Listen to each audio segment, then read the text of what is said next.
Hello, Leo, Sun, Moon, and Rising. So, ito yung horoscope for you this July 16, 2024 until July 31, 2024. Anyway, Leo, maaaring maka-experience ka ngayon ng mga unexpected na gains, no? From foreign connections, okay? Or yung mga tao na nasa mga malalayong lugar during this time kung nasaan ka.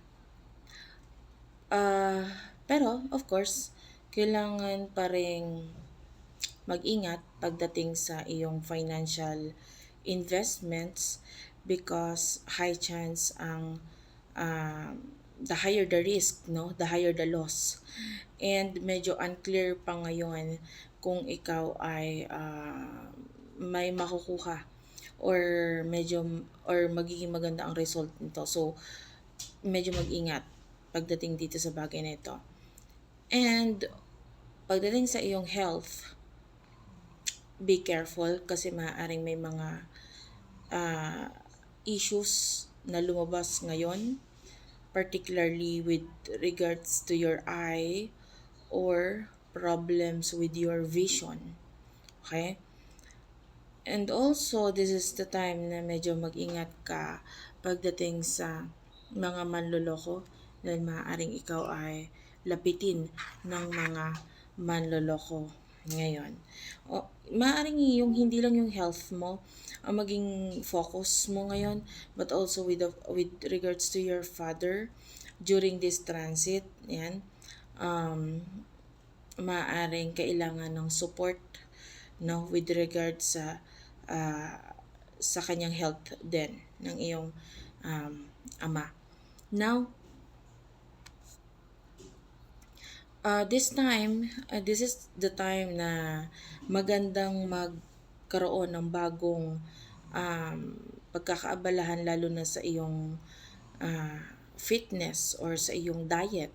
Yeah, go to gym. Yeah, adopt healthier lifestyle and hindi lang sa exercise, of course, pati sa kinakain.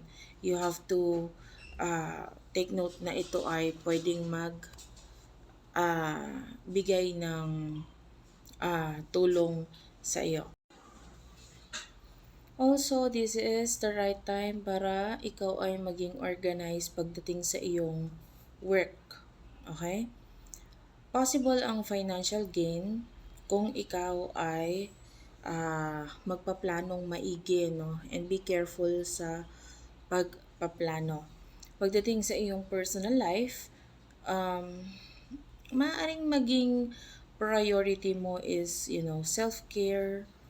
Ayan, dapat magbigay ka ng boundaries sa mga relationships mo para ma-maintain lang yung healthy relationship at matiwasay at maayos na relasyon sa kanila. Okay? Medyo mag-ingat lang dahil itong may mga hidden challenges na pwedeng maranasan ka ngayon, mga hindi kasiguraduhan na pwedeng magbigay sa'yo ng anxiety. Okay? And also, dahil nagkakaroon ng conjunction or pagsasama ng planetang Uranus and Mars and fixed star Algol, no, sa Taurus, maaring etong conjunction na ito nangyayari siya sa iyong 10th house, ano?